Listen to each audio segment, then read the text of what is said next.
Pétra, pierre en grec, ou Rachmu en araméen, ce qui veut dire la bariolée, à cause de ces montagnes de grès aux couleurs riches et variées, se situe à 250 km au sud d'Amman, la capitale du royaume, et à une altitude entre 800 et 1340 mètres. Bon, alors lui se fout juste devant. Eh oh. Ah, tiens, un Français qui râle, c'est rare. Nous sommes donc partis, depuis notre hôtel, pour un périple pédestre de 8 km aller-retour.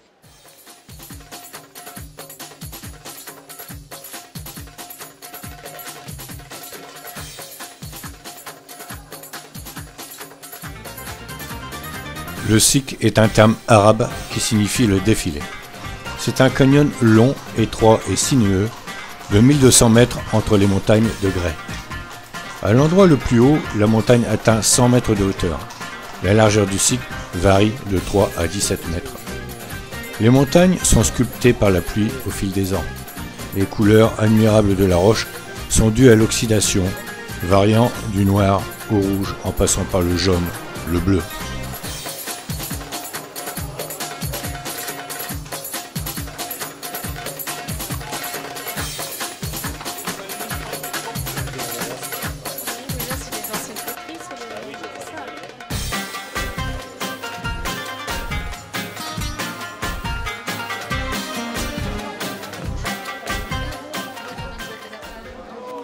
Après 1200 mètres, le sikh débouche sur un puits de lumière, point d'or sur le plus important monument de Pétra. Majestueux et intemporel, se dresse devant nos yeux le trésor. Le trésor est la façade la plus travaillée et la plus aboutie de tous les monuments du site.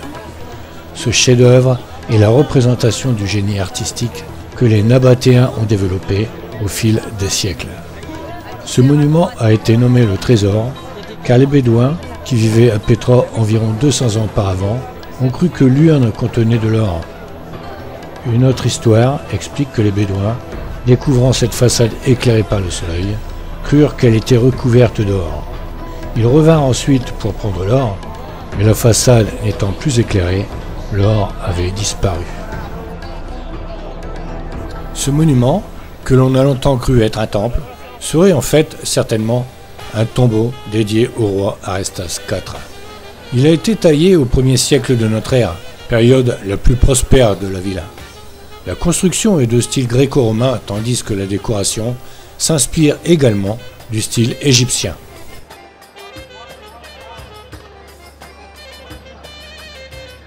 À l'époque du néolithique, entre les 7e et 8e siècles avant Jésus-Christ, les chasseurs-cueilleurs se sédentarisent à Béda, le plus ancien village retrouvé dans la région.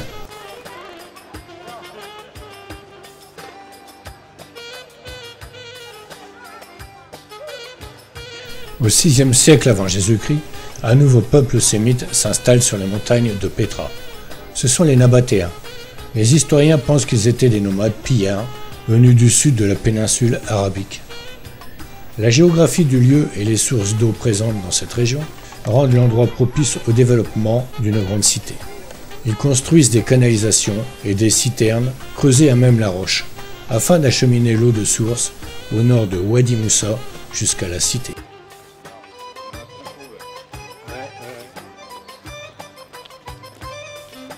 Je sais pas ce que c'est, mais...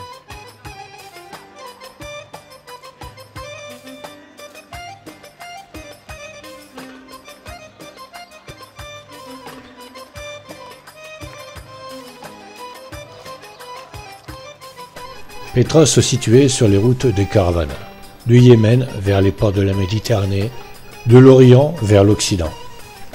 Les caravanes chargées d'encens, de myrrhe, d'or, des soieries et autres riches marchandises transitaient par Pétra et venaient s'y reposer.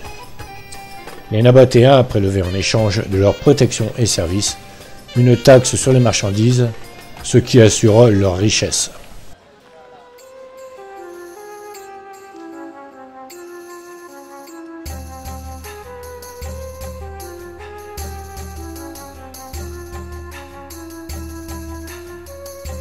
Pétra connaît son apogée entre le 1er siècle avant Jésus-Christ et le 1er siècle de notre ère.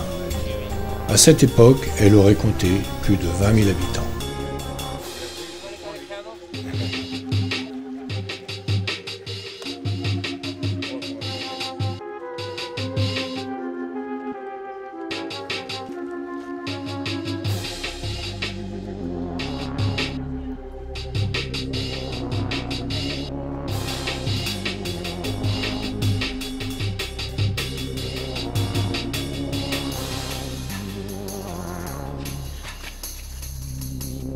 Il faut gravir un escalier de 800 marches qui serpente dans la montagne pour atteindre le monastère.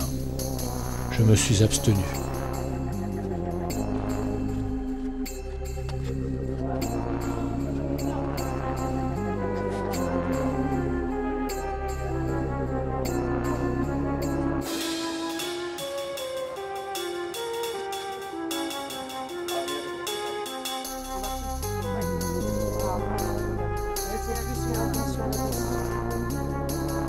Ce monument mesure 43 mètres de haut sur 42 mètres de large.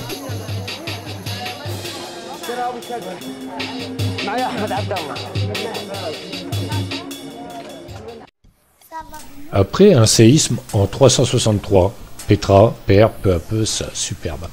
Beaucoup de monuments sont détruits.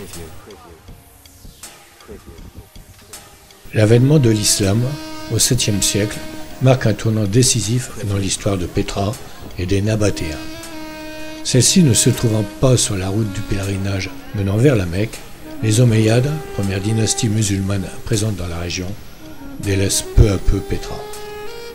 Au 8e siècle, des séismes marquent la fin de la grandeur de Petra qui est abandonnée jusqu'au 12e siècle, époque des croisés.